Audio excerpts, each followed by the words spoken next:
ये मौके बार बार नहीं आएंगे कि पूरा सदन आपके सहयोग में खड़ा होगा। जो आंखों पर पट्टी हमने बांधी उसे उतारेंगे नहीं और देखेंगे नहीं क्या स्थिति है।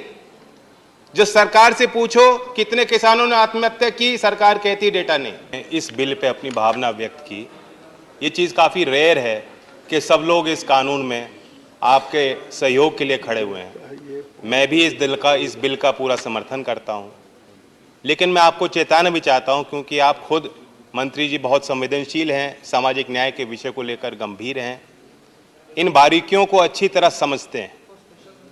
जो कई सांसदों ने ये चिंता जाहिर की, अपने प्रदेश की बात की, उस तरफ से माननीय वरिष्ठ सांसद ने बताया कि नदी पार एक जाति का दर्जा बदल जाता है, दूसरी नदी के दूसरे छोर पे वो जाति का दर्जा दूसरा होता है। अभी वरिष्ठ सांसद फौजिया जी ने धनगर समाज की बात की। यही समाज उत्तर प्रदेश में भी उनकी मांगे हैं। र और ड के चक्कर में, एक अक्षर के चक्कर में पूरे जाति को, समाज को रोका गया है। धनगर, आप दूसरी जाति की बात कर रहे हैं। तो सवाल, ये तो बिल तो बहुत सरल है। अब ये नौबत क्यों आई कि 4 जिले में एक जाति को अनुसूचित जाति से हटा करके अनुसूचित जनजाति में जोड़ना पड़ा। मैं चाहता हूं कि मंत्री जी और बड़ा दिल दिखाएं और हिम्मत से काम लें। ये मौके बार बार नहीं आएंगे कि पूरा सदन आपके सहयोग में खड़ा होगा। कितनी ऐसी जातियां हैं, कितने ऐसे विषय हैं जो सरकारी जाल में फंसे हुए हैं।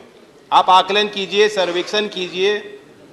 मैं कोल जाति की बात करना चाहता हूं। लगभग 7.5 लाख कोल समाज के लोग उत्तर प्रदेश में विराजमान हैं।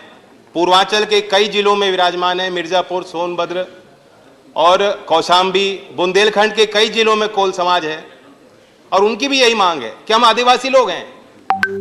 हमारे पूर्वज सबरी जी थे। हम जंगल में रहते हैं, भूमिहीन हैं, हमें वंचित रखा जा रहा है और हम जनजाति के इस श्रेणी में आना चाहते हैं। ये 2002 में सरकार ने चिट्ठी लिखी थी, प्रदेश की सरकार ने केंद्र सरकार को। 2013 में कोल समाज के आर्थिक और सामाजिक स्थितियों पर दोबारा अध्ययन हुआ, विचार हुआ। 2014 में फिर चिट्ठी लिखी गई।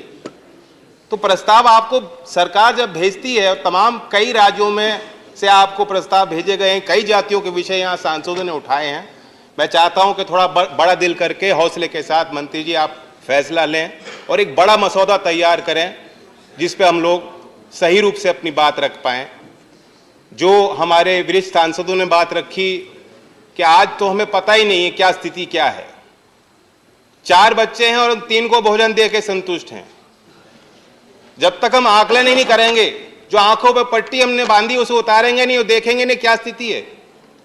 जो सरकार से पूछो कितने किसानों ने आत्महत्या की, सरकार कहती है डेटा नहीं। अनएम्प्लॉयमेंट में सवाल होता है सदन में, सरकार कहती है डेटा नहीं। जो किसान शहीद हो गए किसान मोर्चे पे, उसका कोई डेटा, कोई जानकारी सरकार पे नहीं है। कम से कम इस मसौदे पे जो जानकारी आप इकट्ठा कर सकते हो उसे तैयार कीजिए। जाति गणना के समर्थन में मैं आज सदन में खड़ा हूं। इस अवसर पर कहना चाहता हूं बहुत मजबूती के साथ कि जब तक हम गिनती नहीं करेंगे तो किस आधार पर हम फैसले ले पाए। और बाकी ये बिल बहुत सरल है जैसे मैंने कहा, लेकिन ये ऊंट के मुंह में जीरा है। वास्तव स्थिति ये है कि जमीन पे लोग ये सोचते हैं, आदिवासी लोग, वंचित समाज के लोग जो आज भी मुख्य धारा में नहीं है, उन्हें ऐसा लगता है कि जब हम लोग चुनाव लड़ने जाते हैं तो उनके लिए मीठी मीठी बात करते हैं, उनको गुड़ दिखाते हैं, और जब सरकार में आते हैं तो सरकारी तंत्र उनको डाला मारता है। तो उनके साथ न्याय होना चाहिए।